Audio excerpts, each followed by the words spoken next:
distinct pleasure to welcome you. It's Monday night at 7:30, right about 7:35, to welcome you to JLI, Journey of the Soul. Tonight's class, lesson number 1, is called Mystifying. Tonight we will begin the journey of figuring out, they had a great tagline for this course, and I don't want to botch it by summarize it, a fresh look at life, death, and the rest in peace. Tonight's class is called Demystifying Death. Why are we talking about death? Quick show of hands. Raise your hand if you are dead currently.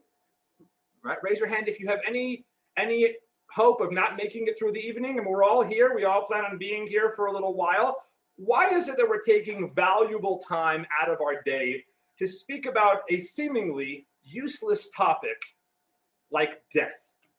There are a whole host of things that we could talk about. We could talk about being a better person. We could talk about making the world a better place. We wrapped up a 6-week course not too long ago called Secrets of the Bible. We delved into biblical characters and we had to cut it short after 6 weeks. There were so many more characters we could have been introduced to. Why are we spending our valuable time speaking about death? You know, on that topic of having useless conversations, I'm reminded of the joke they tell about the young man who was going out on his first date. And before his first date, his dad pulls him aside and says, "Listen, son, it's a first date. Inevitably, at some point during the date, the conversation is going to run a little dry. So whenever the conversation kind of freezes up and things get a little awkward, I want you to remember that there are 3 topics you can always and should always fall back on: food, family, and philosophy. If ever you are in a situation where the conversation is a little bit stale, you can always fall back on food, family, and philosophy." So young man goes out on his first date. They're having a little chat. Things die down after a few minutes, and he says, "Okay, this is not good. I have to stimulate the conversation." So he turns to the young woman sitting across from him and he says, "Okay, what's the first winner of the topic?" "Food." So he says, "Ma'am, do you like matzo balls?" She looks back at him and she says very abruptly, "No." He's like, "Oh, shucks, I was hoping that would generate some conversation. Things would pick back up." Okay, he gives it another minute. Second topic, family. So, he says, "Honey, do you have a brother?" And she looks at him abruptly and she says, "No." He's like, "Oh man, this is killing me over here. We really can't get a dynamic conversation going whatsoever." So then he thinks to himself, what's his father's third topic? His dad said, philosophy. So he looks back and he says, "Can I ask you a question?" "Sure." "If you would have had a brother, do you think he would have liked matzo balls?" And that was pretty much the end of the day. But yes, sometimes we find ourselves, and today in the Zoom world, sometimes more than others, having conversations about useless information. And frankly, all of us getting together and having a conversation about death seems to be a topic of useless information. As you can well imagine, we're not going to spend the entire time tonight or in the coming 5 weeks talking about dying. What will it look like when we die? How will we feel when we die? In fact, what we're going to learn about is that death, obviously, and Laura mentioned this in the chat box earlier, death is obviously part of the larger life experience. And hopefully, through having a conversation about death, that will hopefully be a springboard for us to get into other topics that might be more meaningful and more useful to us. But before we do that, I want you to take a look in your student book, your little paper packet that you have printed up for tonight. Just a reminder, I have a student book here at Chabad for each and every one of you. They have been redesigned. They are now color printed and they're way more dynamic and engaging. I encourage you to come by and pick them up at your leisure. So join me for a second on page number 2, exercise 1.1, a pretty simple question. What attracted you to this course? And which specific topics are you most interested in clarifying? And I'm going to limit your answer to 3 words or less. Feel free to unmute yourselves or chat at me in the chat box, however you would most like to communicate.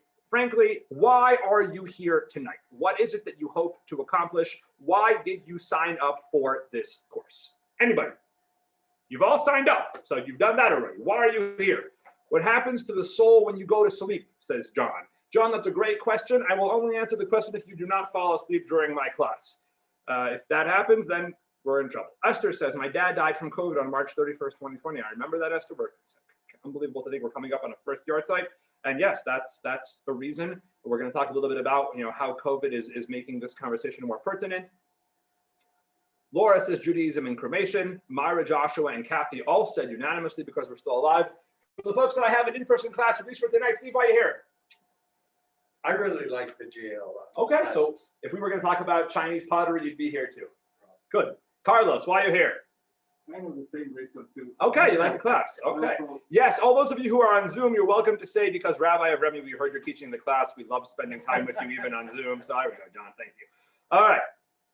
Winston wants to know if I want to know if my mother's with my father. That's a beautiful answer. My cousin died, and we are coming up on his second yard, so I want to know where he is. These are some great, great, great answers. Let's talk for a second about death. And let's acknowledge some realities of the situation. We're going to frame this in the context of the objective. By and large, when speaking about death, three sorts of issues that we run into: philosophical issues, emotional issues, and practical issues. Most people, when thinking about death, the questions that they struggle with are philosophical in nature. Why do we die? You ever think about that? Why did God set up a system where we must die? Why couldn't it have just been part and parcel of the plan that we would all live for all eternity? I'm just spitballing over here. If I were God, I'd consider doing that. Why do we die? Many of you have mentioned they want to know where a loved one has gone, what happens to the soul. Reincarnation is obviously a great conversation stimulator. Heaven and hell are always popular topics. There are a lot of philosophical questions around death. Obviously, death is a deeply emotional topic. And many of us come to this course striving to understand the emotional ideas around death. When we lose a loved one, what happens to them? Are they really in a better place? Are we really in a better place when we go away? How do we recover from the devastating blow of losing a loved one, which has sadly become so pertinent and practical in so many of our lives? And lastly, a very practical question. The reality is that there are currently 18 different people on this Zoom call, or at least there are 18 windows on this screen. Every single person that is looking back at me in one of these windows inevitably at some point is going to die. There are two other people here in the room with me. At some point, they are going to die. We are all going to die.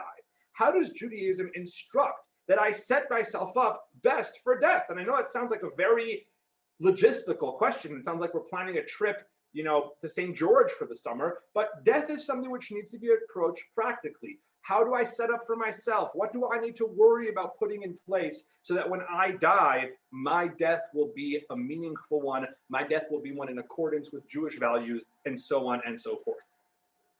And so to address these three different types of issues, the philosophical, the emotional, and the practical, well, for the philosophical questions, we'll use tremendous resources of delving into Jewish wisdom, Jewish mysticism to really try and understand and grapple with these sorts of questions of the soul, what happens to it, where it goes, etc.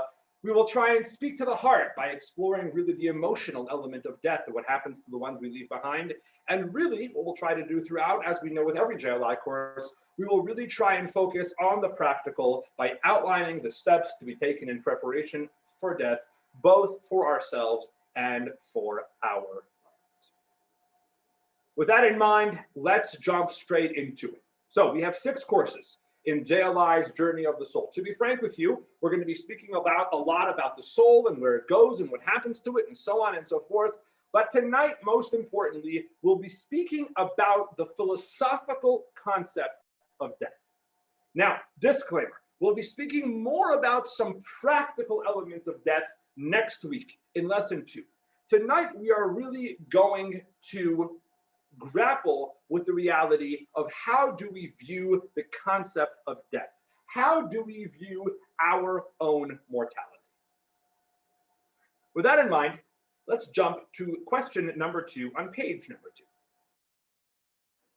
This question, I want to give you all a moment to reflect, to think about this, and I want to ask you to limit your words to one answer. Which is why I want you to take some time, because inevitably it's going to bring up answers that are longer than one word. But bear with me. Not everyone reacts the same way to discussions of death and mortality. Which feelings does this topic evoke in you? If you think about death and your own mortality, how do you feel? Take a moment, because I feel that being concise over here will really encourage you to get into it. So far we've got sadness. Feel free to double up if someone else gave an answer that you've thought of. I've got 2 votes for sadness, 1 for anxious. Steve? Sadness. Carlos? Kind of like intrigued. Intrigued. I agree with Carlos. Terry and Barbara say curiosity. Richard says scared. Cheryl says anxiety. Good. We've got some good ones. Who else wants to chime in? Jeffrey, go ahead. What do you think? Feel free to chat at us or unmute yourself.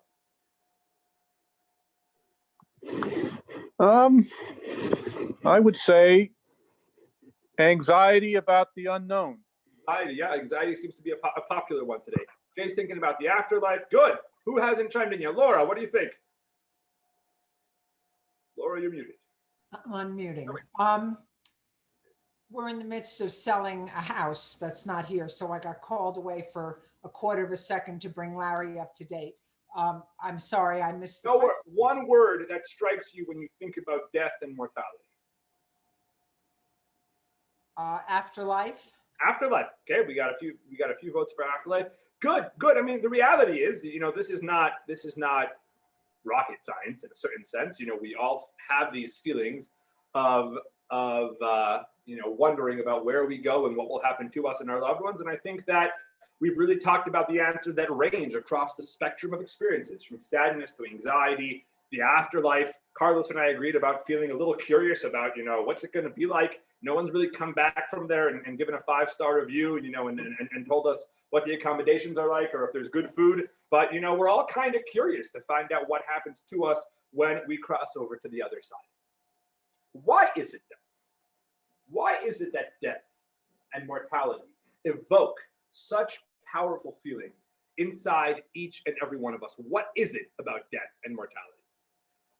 One of the unique, I'd say, qualifying characteristics of death and mortality that makes it so intense is its finality, like Jill says correctly. Every one of us in this world, in some form or another, has endured, does endure, will probably endure at some point, some form of struggles. Pain, frustration, setbacks, illness, some pretty bad experiences. And yet, as human beings in this world, when we struggle with something, by and large, we go through it with the attitude of, this is probably not going to last forever. At some point, this situation, this horribly unbearable situation, will resolve itself. Something will come out of it. It will slow down. Death is nothing like that. Death is forever. Death is final, which truly is why it makes it so scary and uncomfortable, because it is that frontier, it is that unknown that we cross over once and we never come back from. There is no end to the death experience. It is the next phase. It is the end of what we currently know, which is why, interestingly enough, according to the Webster's Dictionary, there is actually a condition. And that condition, which can be found in page 3 of your textbook, is called thanatophobia. Thanatophobia means that human beings are scared of dying. Now, at first blush, you hear that comment and you're like, well, yeah, of course we're scared of dying, right? How many times have we said in jest to someone, I don't want to die, even as a joke, right? We get on a roller coaster and they strap us in and it starts going up the thing and we think to ourselves, or we say to our neighbor sitting next to us, I don't want to die. Well, right, no one really wants to die. But the reality is that thanatophobia, the fear of death, is actually a really powerful and intense, crippling fear that many, many people go through. In fact, not too long ago, about 13 years ago, there was a very, very well-renowned doctor who published work about thanatophobia. Let's read together his work. We got a lot of switching off between the two of you tonight. Steve, read for us, please. Text 1 on page 3. Mortality has haunted us from the beginning of history. 4,000 years ago, the Babylonian hero Gilgamesh reflected on the deaths of his friend Enkidu with the words, "Thou hast become dark and cannot hear me. When I die, shall I not be like Enkidu? Sorrow enters my heart. I am afraid of death." The whole thing? You're doing great, Steve. Gilgamesh speaks for all of us. As he feared death, so do we all, each and every man, woman, and child. For some of us, the fear of death manifests only indirectly, either as generalized on the rest or masqueraded as another psychological symptom. Other individuals experience an explicit and conscious stream of anxiety about death.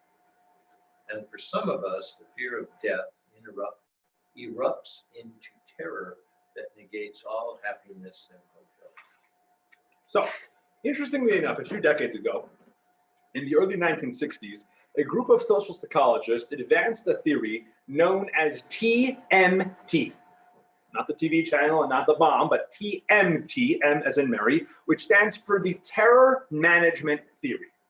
In their work, it concluded that the fear of death that your average human being has actually influences our decisions in a far more prominent way than we might ever give it credit. The reality that someday we might die, and we want to avoid that day as long as possible, actually plays an extremely, extremely prominent role in a lot of the decisions that we make on a daily basis. They also posited in their terror management theory, that the reality of the situation is that actually the fear of death is so profound that your everyday person spends much of their time in denial. Most human beings would be so crippled, were they to think about death on a more regular basis, were they to feel their emotions about death on a more regular basis, that the only way they can cope with life is to be in complete and total denial about the reality and, frankly, the proximity of death. Now, this study was conducted several decades ago. Several decades later, in the Gregorian year of 2020, our world drastically changed. What happened in the year 2020? The world was exposed to a pandemic, and people started dying left, right, and center. Older people, sicker people, younger people, healthier people. And suddenly a world that had really only been able to cope and to function by being in denial about the true reality of death had to stare death cold and hard in the face, and was being confronted with death and the fear of the unknown on a very, very real level. Interestingly enough, this group of doctors that put together the terror management theory conducted a survey. They conducted a survey in 2019 in which they asked roughly 1,000 Americans if they were afraid of death. This is in 2019. Take a look at the results. On page 4 of your book. Obviously, the biggest slice of the pie, granted not by a huge margin, but the biggest slice of the pie said they were somewhat afraid of death. Second place was not very afraid, 25% was not at all afraid, and 11% was very afraid. This was in 2019. Everyone remember 2019? Remember what the world was like in 2019? There were masks and we went out in public. We saw people. We lived a relatively normal life. Imagine if they would have conducted this survey today. Imagine if they would have conducted this survey in April or May of 2020. What percentage of people would put themselves in the category of being somewhat afraid of death? I will openly acknowledge that in the past 10 months, there have been times that I, a relatively healthy, thankfully, 29-year-old man, have thought about death. Haven't we all? It's been that kind of year. And so the reality is that this phobia, thanatophobia, the fear of death that stares us in the face, has become a very practical reality for so many of us during the time that we find ourselves in. Based on this, based on this. If the doctors that conducted the terror management theory are correct, that so much of our life centers around our phobia of death, by really understanding death, what are we getting a much better perspective into? Life. If every facet of our life is centered around thinking about death, a fear of death, an anxiety of death, curiosity about death, if so much of the brain space that we have to utilize and maximize its potential in this lifetime is centered around death, if we were to really and properly understand death, what a life we'd be able to live. How much of our life would be positively impacted by our ability to really have a handle on the topic of death. And so frankly, by talking about death, tonight's class and ultimately this entire course will ultimately become a conversation about life. Yes, Steve? An interesting piece of data about people thinking about death. I decided I would do my will, and I called up an attorney, two attorneys, and they both said they're so slammed they can't get to anybody for at least 6 weeks. So for those of you who didn't over here on Zoom, Steve, our friend, can I ask you a very personal question? Yeah. How old are you? 68. Steve is 68, and he decided to try and write his will in 2020. And frankly, all the probate attorneys were a little bit busy. I'll tell you guys a very personal story. I had to have knee surgery in June of this past year of 2020. I was in the hospital, not COVID related, and I had had knee surgery previously in 2012. I was 20 at that point. And before they take anybody under for whatever reason, they ask you if you have a living will. Well, in 2012, when I was 20 years old, I did not have a living will. I didn't have much, and I wasn't married, and so if I don't make it off the table, tell my mom she could have my baseball glove. I mean, what else much is there? And in 2020, when I was on the table, then mortality was more of a reality in this world, and I now have a wife and 2 kids. At the age of 29, I thought to myself, I should probably actually write a will, because I had been asked that question, and I frankly began to think about it. There's some great comments coming in. Jay says, I think people fear dying more than death. Jay, I like that. I really like that. I think we are, and Cheryl agrees as well. I think we're concerned about how that goes down. Is it painful? Jay, I like that a lot. Thank you for that info. Okay, any questions from the crowd before we continue? Okay, let us keep this up. Understanding death gives us a better understanding of life. If we're going to have a conversation about life, if we're going to acknowledge the premise of this class, that death is not an end, but indeed the beginning of a new phase of life, let us all attempt to really understand what life is, what our definition, in fact, of life is. And just to continue down that philosophical rabbit hole, if we're going to have a conversation about what life truly is, that will probably prompt the question, who are we? These creatures that have been put on this earth to live this life, who are we, and are we doing it right? Whenever grappling with the question of who am I or who are we, I often, well, there's 2 great stories on that, and you've all been very well behaved, so I'll share both with you. On a more contemporary level, they tell the story. Well, I'll start with the more philosophical one. In the tales of the wise men of Chelm, many of you have heard of the ancient mythical village of Chelm, the town of the very wise men. They tell the story about one of the men in Chelm who once woke up. When he woke up, he was bothered by a thought. What happens if one day he forgets who he is? He's getting a little older, and he was concerned. What happens if one day he wakes up and he cannot for the life of himself, he wakes up very disoriented, and he cannot for the life of himself remember who he is? What will he do? He lived alone, he had no wife, no kids. Who will remind him who he is? So he had an idea. He went to his closet drawer and he took out a little red string and he tied it around his big toe.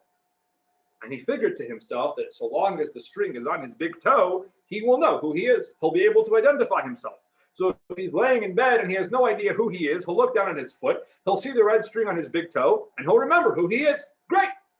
This idea served him well for a very, very long time. He'd wake up in the morning, he'd look down at his feet, he'd see the string. Ah, I remember who I am. Chelm, like many of the ancient Shtetl, had a bathhouse. People used to go and shower together. And so one day he goes to the bathhouse and he's there in the shower, washing himself off. And what happens in the hot water? The string comes off his big toe. And the string makes its way through all the bubbles in the center of the bathhouse. And actually the string ends up on somebody else's toe. Not very COVID friendly. This was before COVID.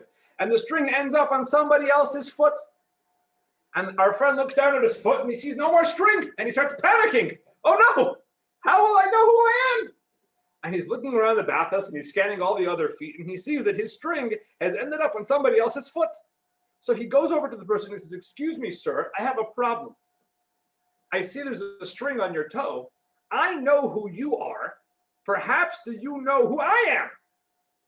This is the end of the story of Chelm. In a more contemporary way, they say that Jackie Mason stole this story for his joke. Jackie Mason often tells the story of a guy who goes to his shrink for a session, and he sits down on the couch and he does the whole thing for an hour. At the end of the hour, the shrink looks at him and says, "You know what, sir?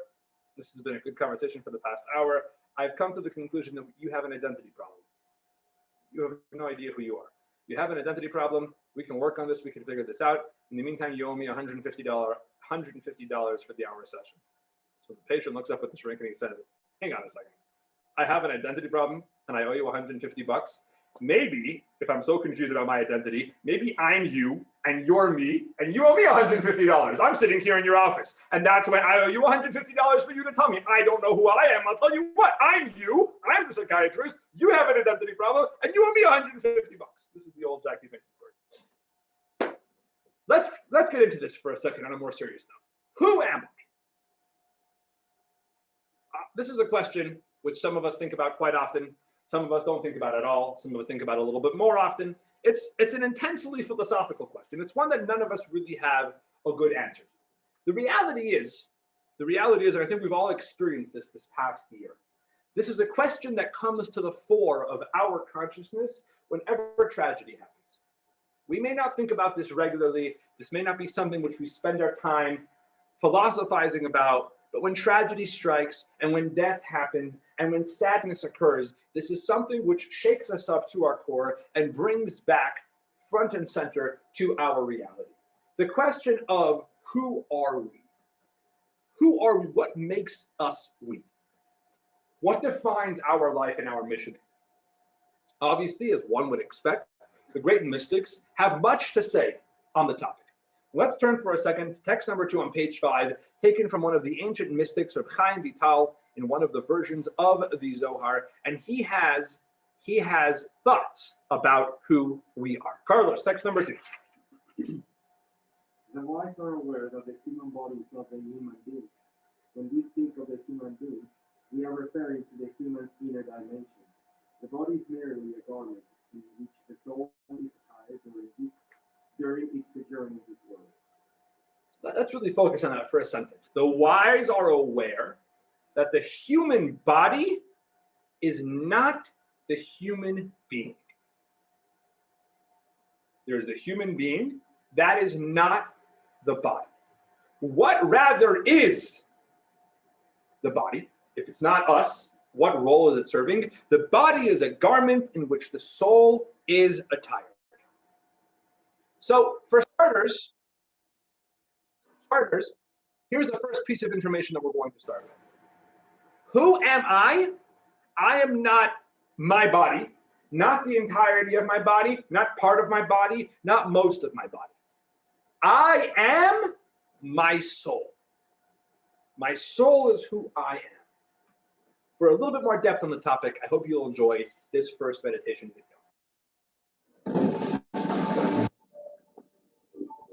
Give me a thumbs up if you can hear the video. Hi, this is Rabbi Sheistav. Welcome to a series of meditations for the course Journey of the Soul. The purpose of these meditations is going to be internalizing some of the deeper ideas that are a little bit difficult to grasp. And generally, we will try to do so by way of visualization, trying to picture symbols that represent some of the ideas and that we can focus on briefly so that we can begin to connect on a deeper level to these ideas. To begin with, the entire notion of life is a challenging concept because it is so intangible. We're used to relating to things, to that which we can see, to that which we can touch. And life is completely intangible. How do we begin to relate to that which is unseeable, untouchable? How do we envision, how do we see the unseeable? So if you will, I'll ask you to begin right now, however you're most comfortable doing so. Close your eyes, keep your eyes open.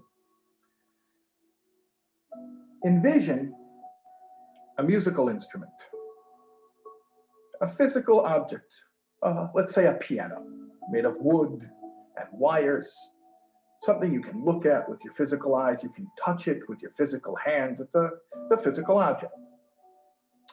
Now, the piano is merely a thing. A person comes over to the piano, the pianist sits down and begins playing a beautiful song. Now, this song stirs your soul. Try to hear it. Hear the music. Where is the song? Can you see it? Can you touch it? You can see and touch the piano. You can't see or touch the song. And now the song is over and the piano is standing there. If you'll open up the piano, will you find the song?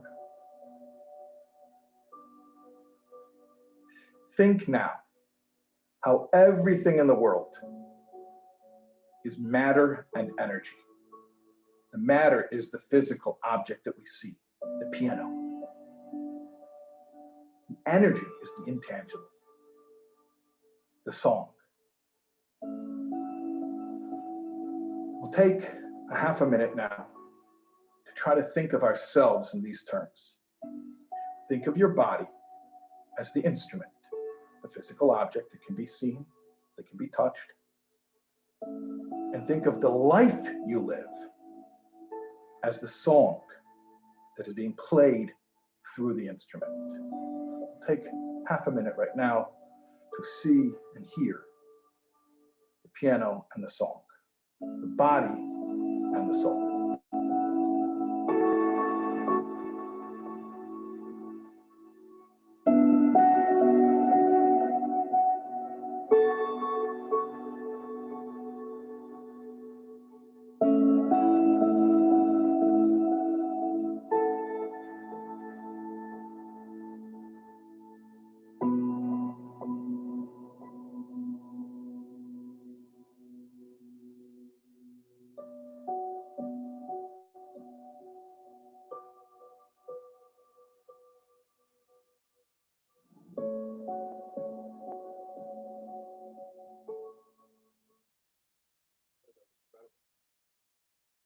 Let's kind of rehash how we got here and follow the steps that we're trying to walk through. Figure 1.2, it's in your book or it's up on the board. In order to understand death, we want to understand life. In order to understand life, oh, people can't hear. Still can't hear it? The volume is very low. That often happens after we play a video. Hang on a second.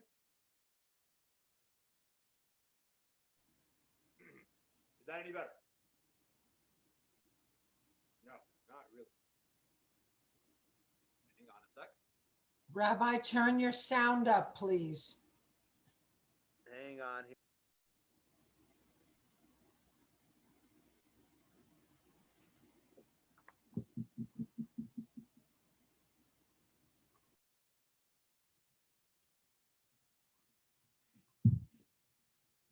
Can everyone hear me now? Much better. Okay. So let's go through the chain that we were walking through before we got into the video. We want to understand death, so we try to understand life. In order to understand life, we want to understand the mission that we have in this world, to understand who we are. In order to understand who we are, we've identified that we are not our body, rather we are our soul. And we're trying to understand the symbiotic body and soul relationship. The reality of the situation is, my friends, and we know this with the Zoom meetings, there are certain topics in this world that when you discuss them to a group of people, when you sit in a Zoom meeting and you look at all these beautiful windows and you say certain words, you can say those words and everyone will nod their heads, right? You'll say in a Zoom meeting, or you'll say in a speech, this often reminds me of Einstein's theory of relativity. And you'll say that and you'll see all the heads on the screen go, uh-huh, uh-huh. Everyone likes to nod about the theory of relativity, but no one really is quite sure what the theory of relativity is. I can get up and say, Judaism has much to say about the Big Bang Theory. You're all familiar, I'm sure, with the Big Bang Theory, and you watch all the heads go, uh-huh, sure, yeah, Rabbi, I know about the Big Bang Theory. I think the relationship between the body and the soul fits into that category. I can get up here and say, so Judaism tells us that we really need to understand the relationship between the body and the soul. And everyone goes, yeah, no, Rabbi, of course. Really, let's get into this. What is this relationship that we speak of between body and soul, and how does that best pertain to who we are? The first context, the first reference point that we have to understanding what is body and what is soul comes from one of the first verses of the Torah. Take a look for a second, text 3a on page 6 in your textbook, where it describes the creation of man, humans, the ones we're modeled after. Steve, read for us, please, text 3. We're back to you again. Could you imagine? Page 5 or 6. 6. The human formation? Yes. Okay. God formed the human of soil from the earth and breathed into his nostrils Yeah. soul of life. Good. And the human being became a living being. Good. Continue into text 3b. Now, interestingly enough, the next verse is actually from a chapter preceding. It's from Genesis chapter 1, which discusses the creation of the animal kingdom. Read text 3b. Steve, continue. God said, let the earth bring forth living beings of differing species. Cattle, creeping things, and beasts of the earth according to their species. Can anyone point out a fundamental difference between the way God created humans and the way God created animals? Feel free to say it here in person, or type it in the chat box, or unmute yourself. Take a look at the verses. Breath. What about breath, Joshua and Myra? There's something fundamental the way the verse describes human creation and animal creation. So yes, God breathed into humans a soul. God breathed into humans, all true, but take a look at a deeper difference, at a more fundamental difference. The way the Torah describes the creation of animals and the way the Torah describes the creation of people. Point out the commentators. When animals were created, the verse says in text 3b, God said, let the earth bring forth living beings. When animals were created, they were created as living beings. First, there were no animals. Then there were living animals. There was never any halfway point in between. Whereas, take a look at text 3a, God formed the human. What did God do after he formed the human? He then breathed into the human that he had formed a breath of life. So whereas by the animals, there were two phases. First, there was no animals, then there was living animals. And the animals were created as living beings. By the humans, there were three phases. First, there were no humans. Then there were inanimate humans. There were formed humans. And then God put the soul into the body of humans. To put it in more contemporary terms, what's unique about the creation of the human being is that first God created the hardware, the body, and then God installed the software on the hardware. whereas the animals were created as one living organism all at one time. Well, if we can accept that God first created the body, and then God took the soul and breathed the soul into the body, it would thus go to say that the soul and the body do not share an existence. The soul and the body are not intertwined in the beginning of their creation. Well, if they are not intertwined in the beginning of their creation, thus it would follow as well that they are not intertwined at the end of their creation. Carlos, read for us, please, text 3, one of the biblical commentators on one of those verses. Yes, sir.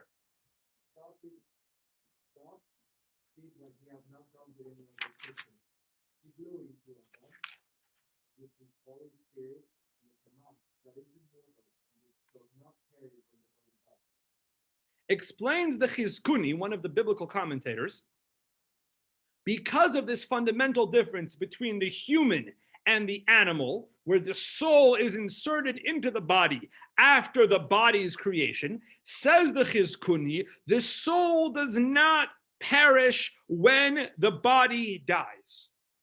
So we've gone a step further than the text that we read earlier from the Zohar. The Zohar tells us that the real I is not my body. The real I is something beyond my body. We've gone a step further than that. Where now the point that we're making is the true self of ourselves, who we really are, does not even require our body. Our body may very well perish and go into the ground, and the real version of ourselves will continue to live on much as it did even before our bodies were created. To put it into other words, the point that we are trying to convey over here is the body does not have independent life. The soul has independent life. The body is really just tagging along onto the soul's independent life. Now, when the soul is in the body is a living object. The body is a breathing object. The body can accomplish tremendous things. But at some point, the ride ends, the body's term is no longer needed anymore, and the soul goes on to exist while the body perishes. So now, before we continue over here, let's kind of break this down over here step by step. In a certain sense, as we just talked about, the soul in the body is almost like a stranger on foreign soil. So when talking about the real me, let's acknowledge the following 3 realities. Number 1, the real me is my soul, not my body. Ergo, it follows, the real me, the soul, is eternal. The soul that God breathed into us is a part of God on high. It is eternal just as God is. And so if God's soul, which is inside us, is eternal, it follows that we too are eternal. And the real eternal me, if we are truly eternal, as the name suggests, is unaffected by birth or by death. Any questions? Any comments? Any thoughts? Very well-behaved class tonight. Why do we have no memory? Damon, do you want to come on mic for a second and qualify that? Why do we have no memory of what exactly? Go ahead. It's for my wife. Go ahead, Jennifer. Go ahead, Jennifer. Why do we have no memory of our soul then before we were in the body?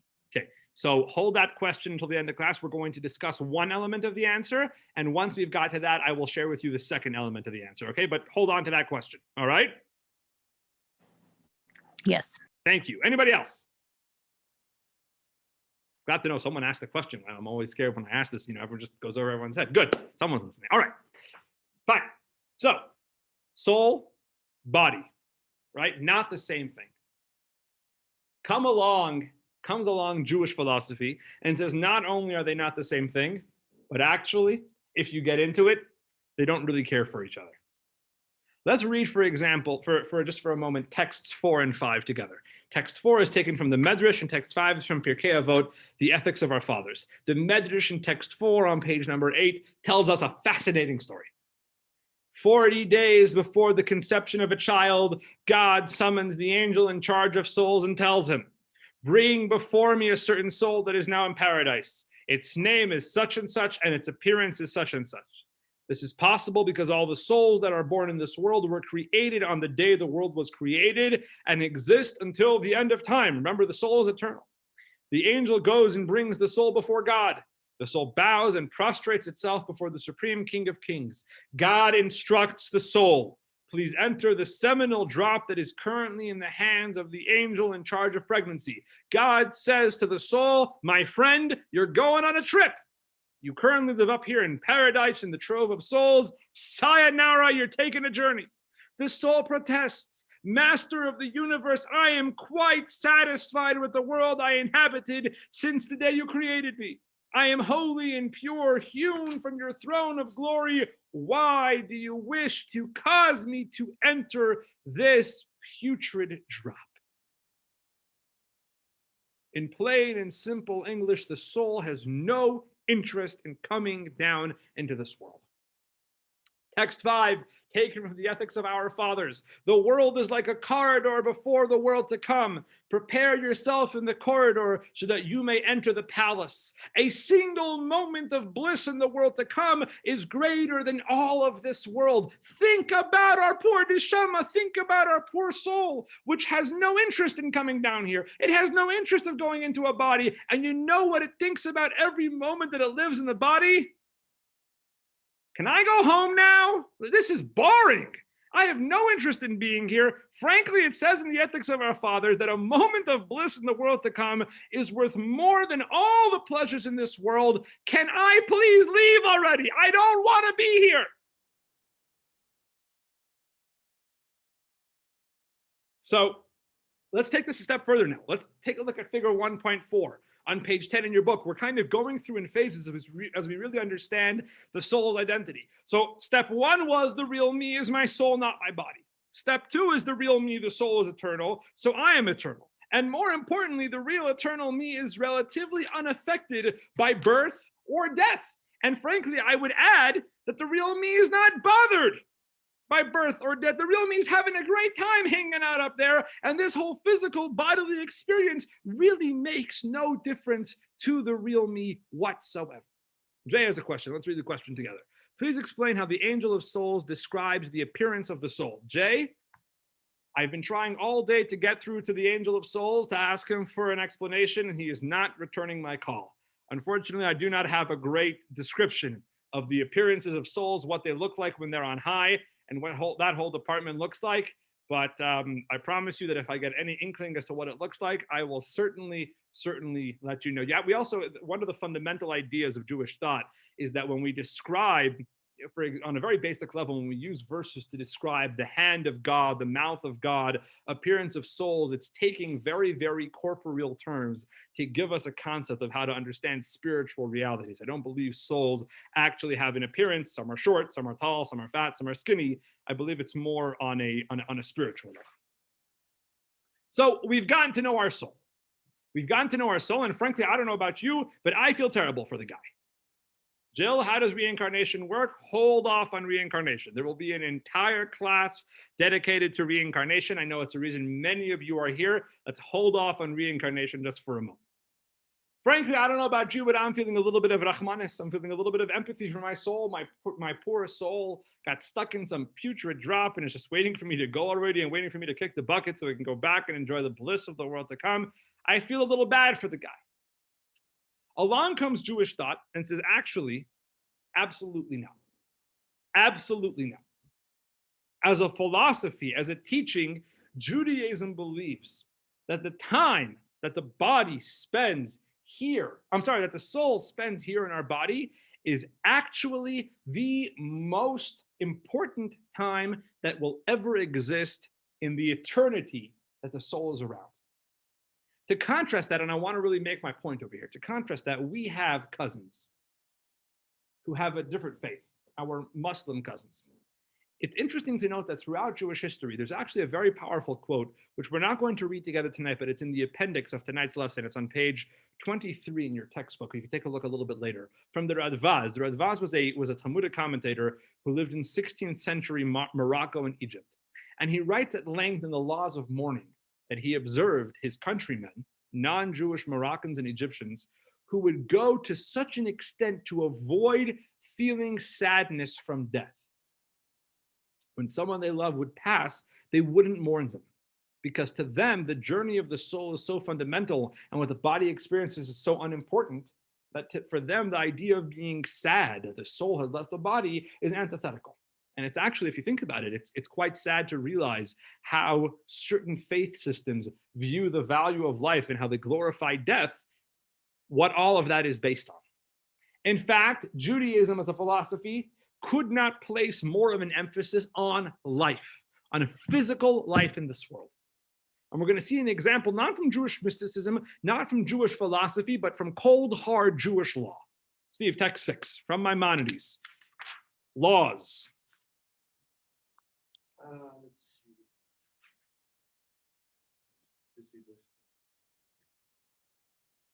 If a non-Jew attempts to force a Jew to violate one of the Torah's commandments at the pain of death, the Jew should violate the commandment rather than be killed, because the Torah states concerning the mitzvot, a person shall do them and live by them. One should live by them and not die because of them. A person should live by the commandments and not die because of them.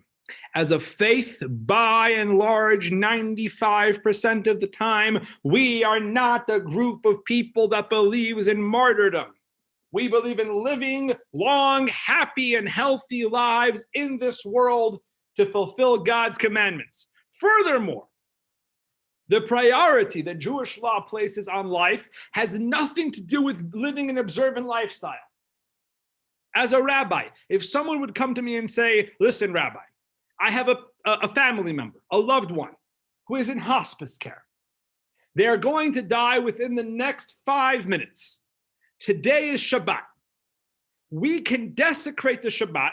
We can violate the Shabbat for them to live 5 minutes longer. During those 5 minutes, they're not going to put on tefillin or light Shabbat candles or study Torah or take a JLI class or give charity. They are not going to fulfill a single mitzvah.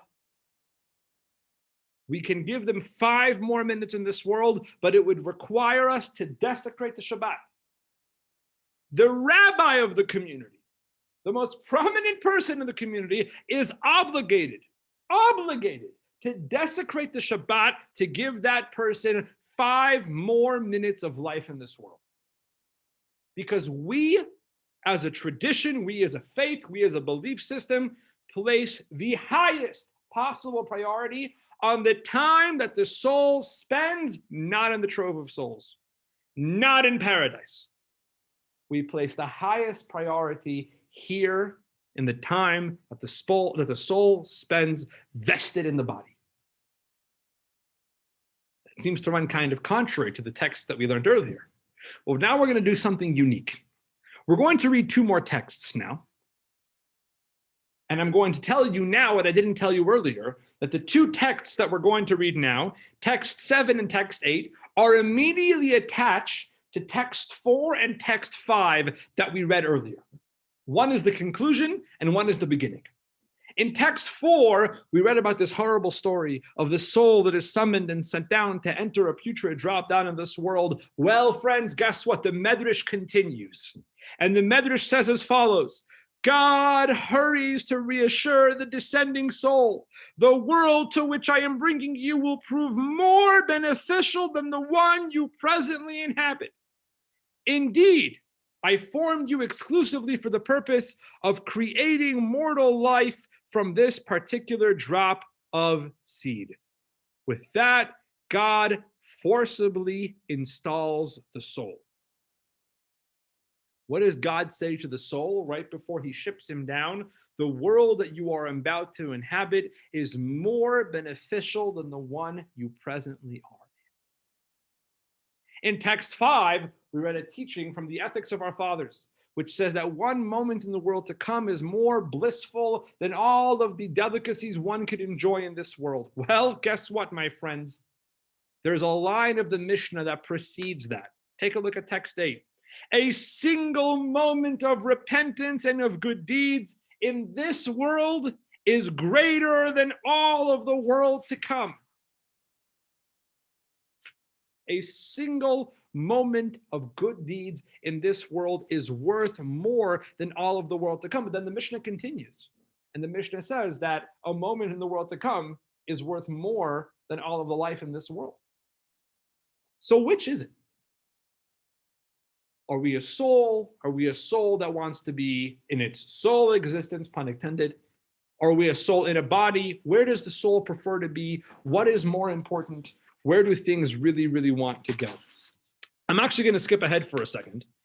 I'm going to skip ahead for a moment. We're going to do texts out of order because right now we have this conundrum, right? We're not really sure where does the soul want to be, what's more preferable, what's more desirable. I want you to see for a sec text number 10, which takes this idea and really spells it out in black and white. Join me for a second, text 10, page 15, again from the Ethics of Our Fathers. Says the Mishnah, against your will you are formed, and against your will you are born. Against your will you live, and against your will you die. You know what the Mishnah sounds like? Caring for my 3-year-old. We wake up in the morning, he wants to put on his shoes. We put on his shoes, he's wearing his shoes. I don't want to wear my shoes. We take off his shoes. Where do you want to go now? I want to go to the car. Pick him up without his shoes. I put him in the car. What happens the moment his bottom makes contact with the car seat? I don't want to be in the car anymore. I want to go back. We were just inside. And when we were inside, you were screaming, you want to go outside. So we went outside and you started screaming, you want to go inside. What do you want? What are you hoping for? Says the Mishnah, against your will you're born, against your will you die. So what do we want to do? Do we want to live? Do we want to die? Does our soul want to be here? Does it want to be there? What does it want? Explains Jewish philosophy that our soul in its entire lifetime, and not just our soul, our consciousness struggles with this conundrum, struggles with these conflicted feelings. We struggle between what is more pleasurable and what is more important. Let's jump back now for a second, text 9, taken from the Talmud. God created the universe on a condition. If the Jews accept the Torah, he told the universe, you will continue to exist. If they do not, I will return you to nothingness, says the Talmud in the Tractate of Shabbat. And in explaining this piece of Talmud, there's a beautiful analogy given. Suppose for a moment, you have a couple. They've been dating for some time. And after many, many months, the young man finally pops the question and he proposes to his beloved, he proposes to the young woman, and the couple gets engaged. The young man could not be happier. Could not be happier. He's going to marry the love of his life. He's delighted. He's so happy. What does he do to mark the occasion? He starts shopping for things. He's been saving up for this his entire life. And he gets a ring, and he gets a band, and he gets flowers, and he gets cake, and he gets a limo, and he gets a venue, and he gets all the things he's got to shop for. He gets himself a tuxedo, and he gets all of his groomsmen's tuxedos, and he's spending money like it's going out of style. What happens a week before the wedding? The bride gets cold feet. Bride gets cold feet, says, I don't know about you anymore. I'm not sure about this whole thing. The wedding is off. We should go to the man and say, I'm sorry. That must be a bummer that your wedding got called off. But I have good news. I have good news. You know what you still have? You still have a limo, and you still have cake, and you still have a tuxedo, and you still have a ring, and you still have a venue, and all the things you were so excited to spend all your money on. You can still have those. You can still have those even without your bride. Thank you. I have no desire to have any of those things now. Frankly, I see no purpose in having those things now. Those things would have been very pleasurable for me. They would have been very nice. They would have been a great way to mark the occasion. But without tachlis, without the purpose of this whole thing, all of those nice trimmings remain exactly that. They remain nice trimmings. Explains the Talmud. God said to the world, listen, guys, here's the thing. We can do this spirituality concept. Souls existing in this trove, benefiting from spirituality. It's incredible. It's not the point. The point is for the souls to go down into this world and clothe themselves in these physical bodies and live the physical life. with physical temptation and all of the different phenomenon that come about by living a life as a soul enclosed in a body. And so the soul, for the rest of its days, now struggles with this conundrum. Does it want to embrace what is more pleasurable, or does it want to embrace what is more important? What is more important, without question, for the soul to come down into this body and do its mission here on earth? It's woefully uncomfortable, woefully uncomfortable for the soul. If the soul were worried about its soul excitement, what makes it feel great about itself, it would stay up on high. And it would deal with things that are more pleasurable. But thankfully, the soul is a selfless being. And the soul, by virtue of being a soul, embraces this mission of enclothing itself in a physical body and ships itself back down here to spend time on this earth, because it knows that is what is more important. So let's jump for a sec to figure 1.5 on page 15, which really puts this conundrum into words. On one hand, death is not the end. On the other hand, nevertheless, we value life more than anything. This really is Judaism's resolution to the idea of thanatophobia, to the idea of a fear of death. Ultimately, we are not afraid of death, because death is not the end. Death is not the conclusion. Death is not something to run from. Death is a change of circumstance. Death is the next phase in our soul's existence. Death is when our soul moves on from living one version of reality into the next equally important version of reality. We don't fear it. We don't run from it. We're not terrified of it. However, we also value life more than anything. We also live a life committed to the ideals of living the life of our soul enclosed in a body, of staying healthy, of doing whatever we can to protect that life. Because although we are not afraid of death, we also do everything that we can to embrace life. Any questions or thoughts or arguments? Jennifer, if you're listening, I hope, I want to answer your question now for a moment. Why do we not remember our soul's existence that predates its coming down into our body? I would make the argument because if we were to forever remember what that life was like, it would be very difficult for us to carry out our mission in this world.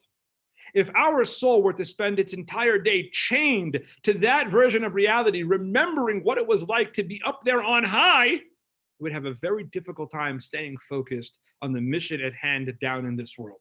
So beyond on a logistical level, on a practical level, it's difficult for the soul's experiences to be processed by physical memory.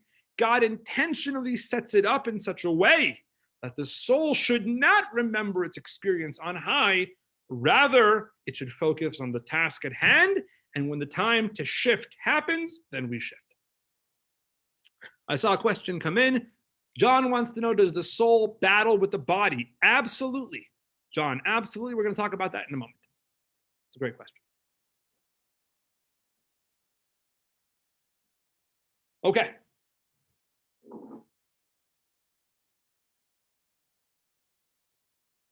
To wrap this up tonight, I want to take this a step further.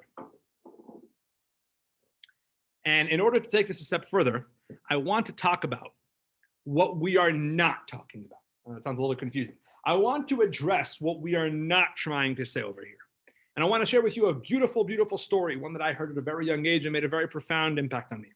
Text 11 is taken from the diaries of the Frierdiker Rebbe, the sixth Chabad Rebbe, the sixth in the dynasty of the Chabad Lubavitch movement, who, like many of his predecessors, spent his time, most of it in the former Soviet Union, where he experienced terrible, terrible physical persecution for his counter communist activities, his counter-revolutionary activities of he refused to allow Judaism to be flushed down the toilet by communism, and he fought to keep the spark of Judaism burning, and for that he experienced terrible, terrible persecution from the authorities. And so on one such occasion, he was arrested, and they were trying to sentence him to death. They were having this interrogation with him, and they began to really threaten him.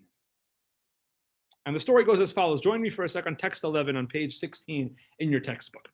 I arrived for interrogation at the offices of the Soviet GPU. The GPU is the equivalent of the FBI. However, in keeping with my principles, I was not very cooperative, says the Rebbe. One of the interrogators raised a revolver that sat on the desk before him. He looked me in the eye and mockingly said, "This small toy has incredible powers. It causes principles to melt away.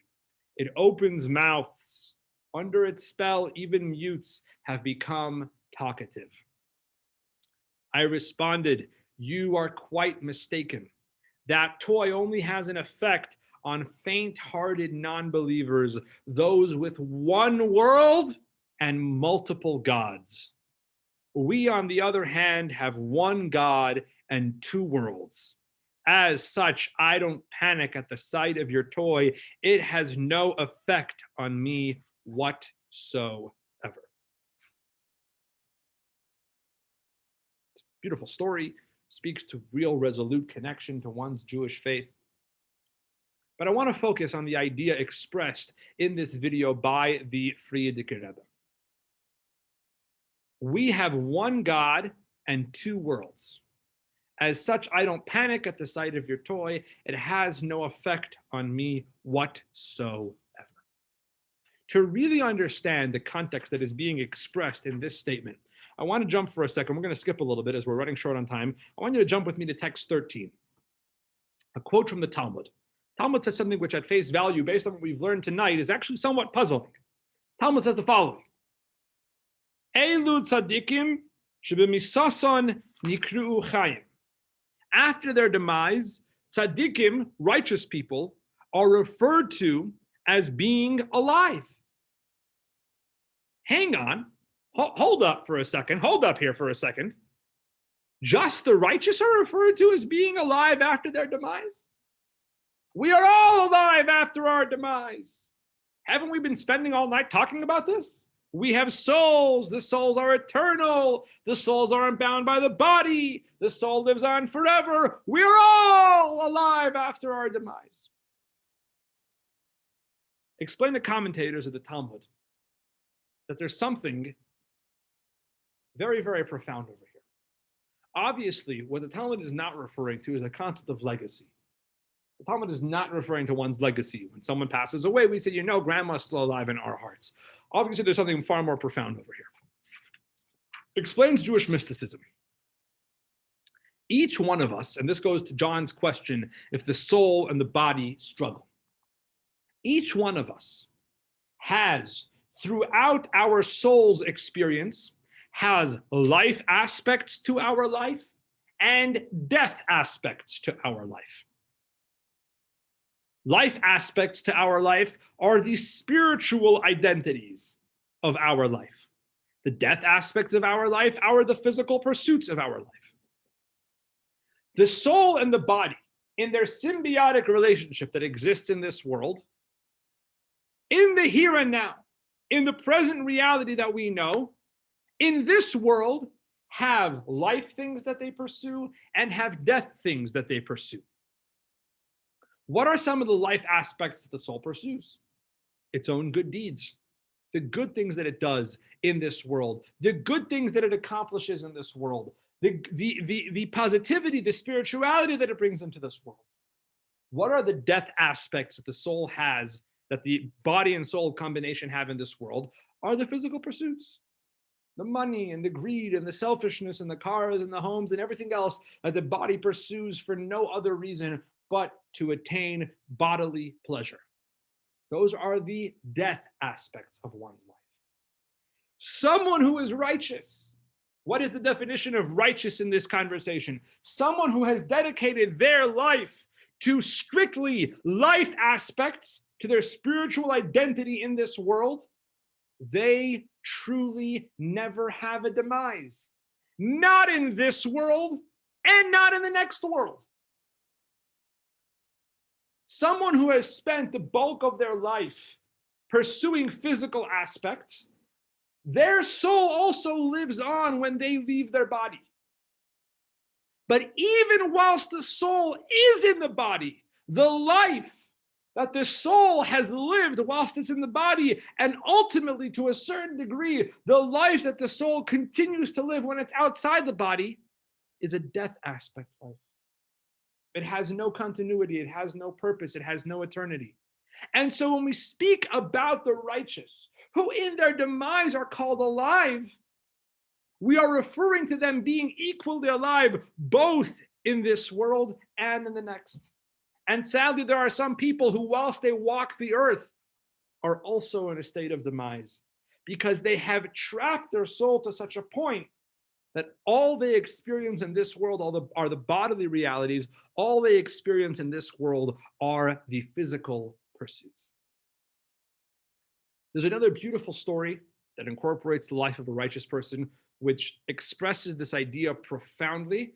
And with that, we are going to turn it over to the lesson video. I switched around the audio, so it's going to start playing. Give me a thumbs up if you can hear it. If not, we'll have to switch the audio back. No, hang on one second. Hang on one second. I know the problem.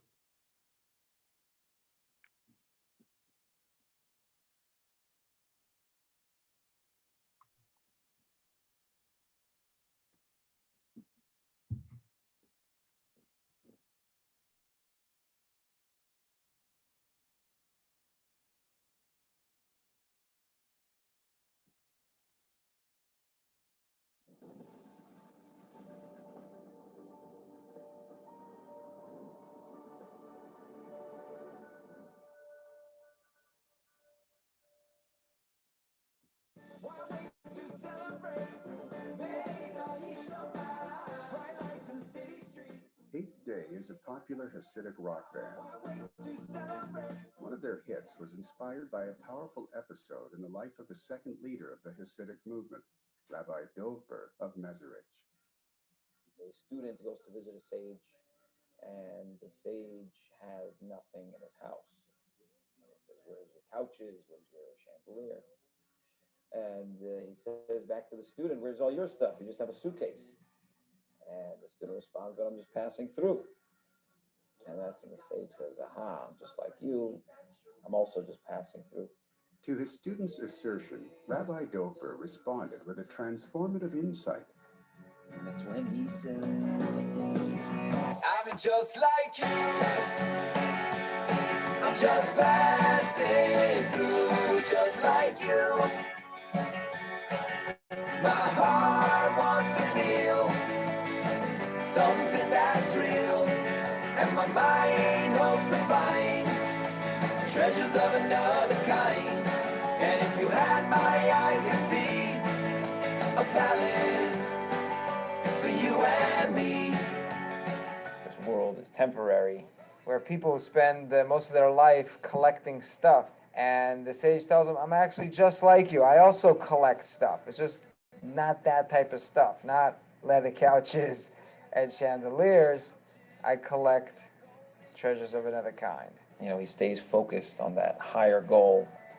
Rabbi Dovber taught his students that this world's glitter is a distraction that expires when the journey of corporeality chugs to an abrupt end.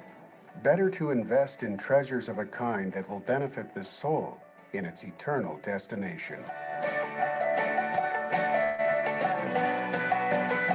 I'm just like you. I'm just passing through, just like you.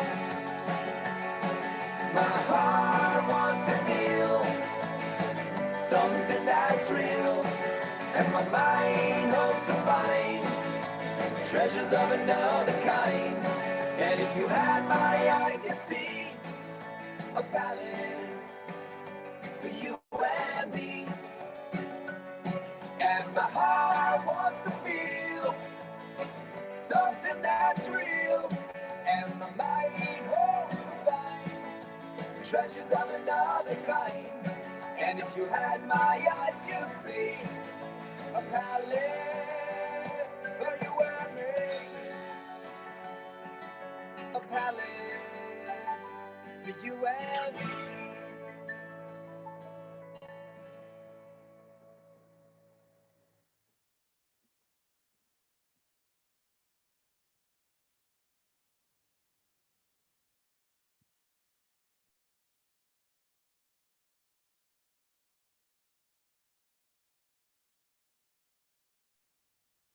Can everybody hear me?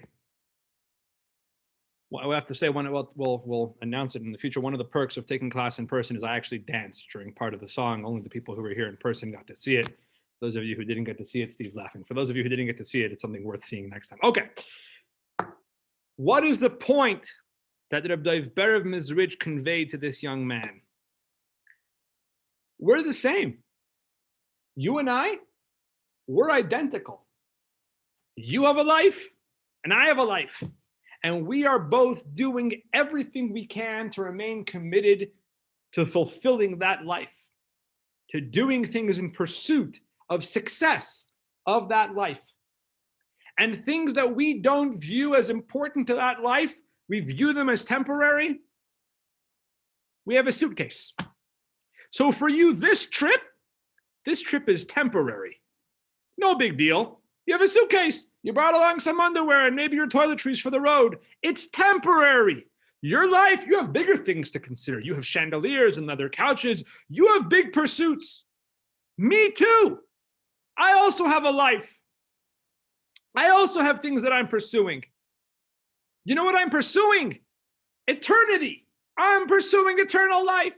I'm pursuing a spiritual connection with God. So I have stuff in a suitcase too. I live my life out of a suitcase. The life that you're living, I live out of a suitcase.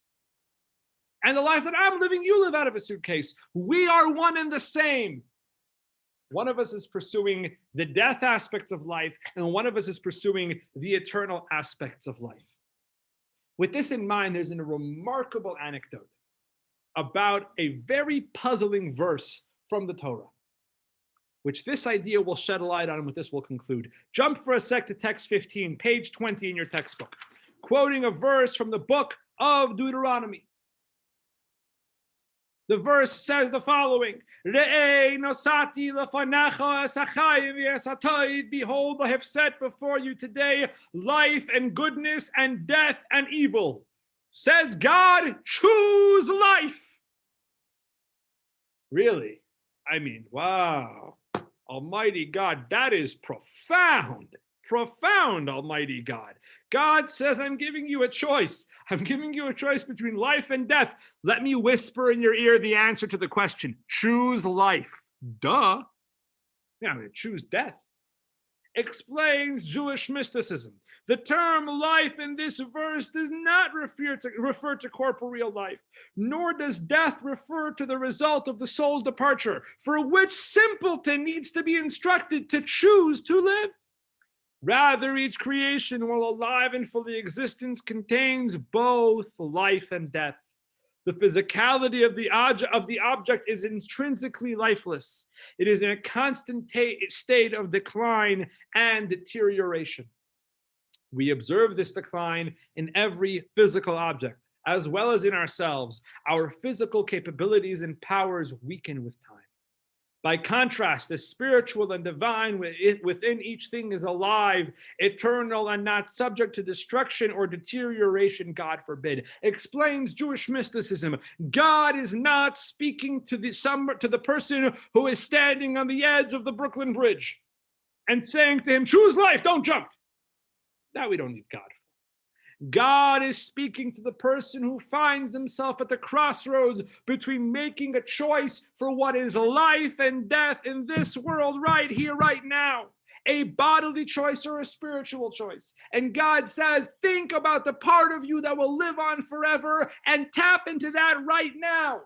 Begin that eternal life right now. That soul also has a body. It's also physically limited in this world, but it has begun the process of tapping into the eternal part of its existence, which will indeed live forever. And so to wrap it up with what it says in the big board, and here's where I really think the idea here is profound. If death scares you, if that idea of moving on, not to the end, we've done away with the end, there's no end, but if the idea of moving on to a new phase scares you, contemplate the eternality of the soul and do eternal things. No one's saying you have to live like a pauper. No one is saying this is an all or nothing decision. And you either live like the hermit or you have the leather couches and the chandeliers. But think about this at every moment of every day. Think about this at every crossroads, in every situation in life. What am I choosing in this moment? Am I choosing eternal life, or am I choosing a limited existence? Explains the Frierdiker Rebbe, explains the sixth Rebbe, when he said to the guard from the GPU who waved a revolver in his face and said, "This toy has a way of making mute people speak." When he said to him that I have one God and two worlds, and as such, I'm not afraid of your toy, what did he mean by the one God and two worlds? He wasn't trying to say, you know what, if I die, no, I'll have lived a good life. People will say nice things about me by my funeral. One of my kids will probably name his kids after me. They'll print a nice obituary about me in the St. Petersburg Times. Someone will donate a book in my memory in the shul. That's not what he was trying to say. The point the Frierdiker Rebbe was trying to convey to this guard is, guess what, buddy? The revolver that you wave in my face has a way of intimidating people who have a hard stop in their lives between this existence and the next existence. And they don't want to cross that line, because that line there's no going back from. I don't live with that mentality. What your little toy can do to me is moderately tweak my current state of affairs. I already live with an eternal soul inside me. I already live with a mentality dedicated to the eternality of my soul. That is what guides every single one of my choices in the here and now in this world. So what are you going to do to me already? You're going to change the circumstances a little bit. Instead of my eternal soul living in my body, it'll fly free. No big deal.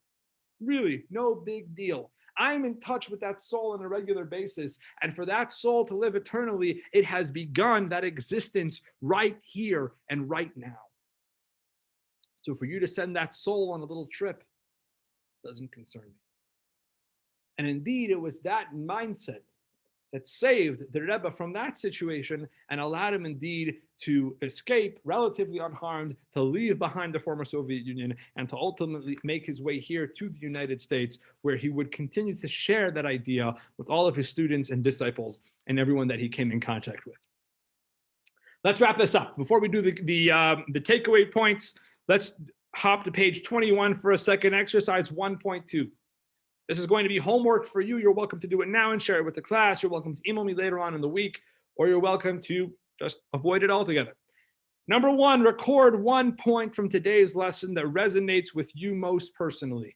And number two, identify an adjustment that you can introduce to your life for the sake of living in a manner that is more alive and consistent with your immortal soul.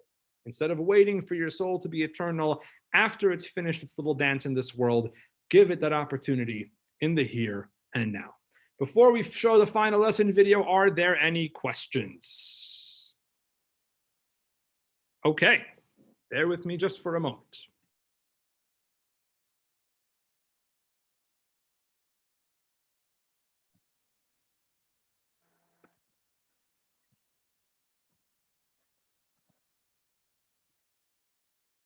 Lesson 1.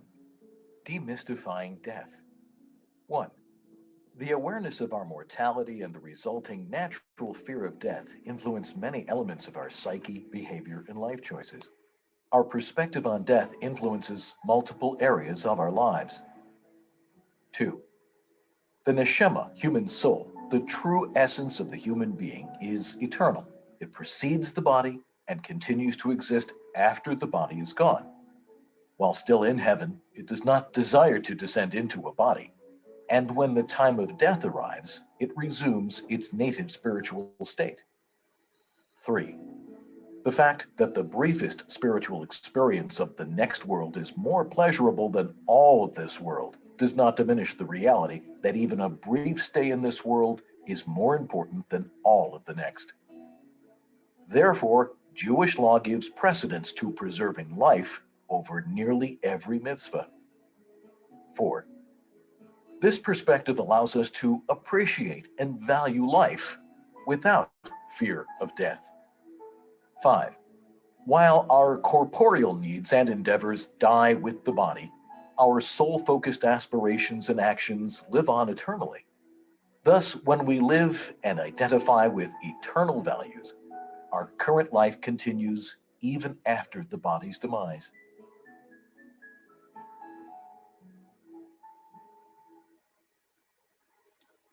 All right, ladies and gentlemen, next week, lesson 2 is entitled Taking Leave.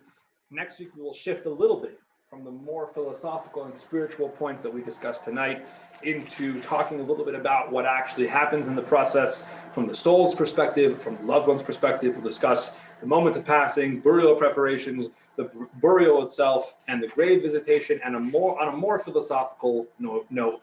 Next week, we will have the conversation of once our body leaves this world, where does it go?